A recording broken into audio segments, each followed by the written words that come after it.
Russia Ukraine যুদ্ধ। ইউক্রেনের সীমান্তবর্তী শহরগুলোতে রাশিয়ার নতুন বিমান হামলায় ব্যাপক ক্ষয়ক্ষতি হয়েছে। বিদ্যুৎ কেন্দ্র, রেললাইন ও অবকাঠামো ধ্বংস হয়েছে। দক্ষিণ কোরিয়ার গোয়েন্দা সংস্থা জানিয়েছে, যুদ্ধে এখন পর্যন্ত প্রায় 2000 উত্তর কোরীয় সেনা নিহত হয়েছে। ইউক্রেনীয় সেনারাও পাল্টা প্রতিরোধ চালিয়ে যাচ্ছে। গাজার মানবিক বিপর্যয়।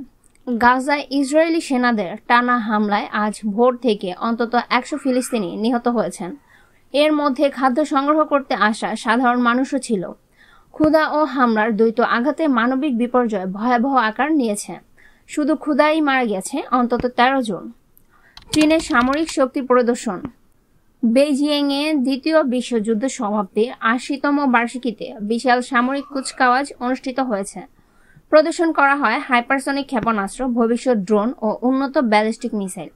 অনুষ্ঠানে উপস্থিত ছিলেন রাশিয়ার প্রেসিডেন্ট ভ্লাদিমির পুতিন ও উত্তর কোরিয়ার নেতা কিম জং উন। চীনের প্রেসিডেন্ট শি জিনপিং বিশ্ব নেতাদের উদ্দেশ্যে সতর্ক করেন, বলেন, মানব সভ্যতার শান্তি নাকি যুদ্ধ এখন সেই দ্বার প্রান্তে দাঁড়িয়ে আছে।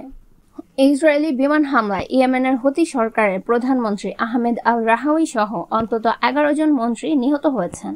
শুক্রবার রাজধানী সানায় হঠাৎ চালানো এই হামলায় হুতি সরকারের শীর্ষ পর্যায়ের কর্মকর্তারা বৈঠক করছিলেন বলে জানা গেছে।